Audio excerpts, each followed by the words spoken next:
from Austin.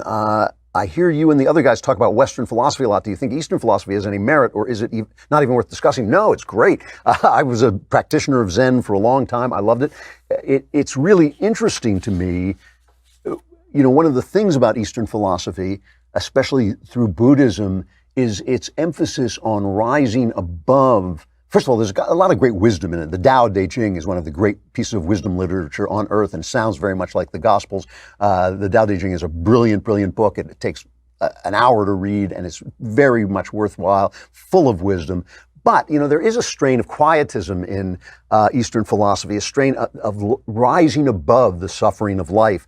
In Buddhism, a lot of times what they do is they tell you that you have to get rid of your desires. You suffer because of your desires. The Christian way forward is actually to plunge into life and suffering. Jesus' suffering becomes our suffering, and we take up our cross and follow him.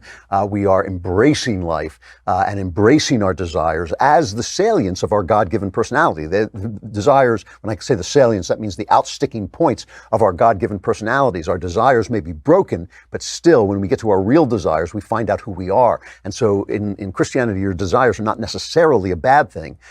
Your corrupt desires are, but not your natural desires. But in Buddhism, you're trying to rise above it. So you have to decide what kind of life you want to live, what you think the good life is. I stopped practicing Zen because I felt it was anti-life-like eventually, even though I had some wonderful, wonderful Zen experiences. And you can read about this in my book, The Great Good Thing. But I had wonderful Zen experiences, but ultimately I felt it was kind of bringing death on too soon, that I wanted to be in life and experience life to the fullest, and even with its suffering. So it really is depending on how you want to approach life. But Eastern philosophy has plenty of wisdom in it.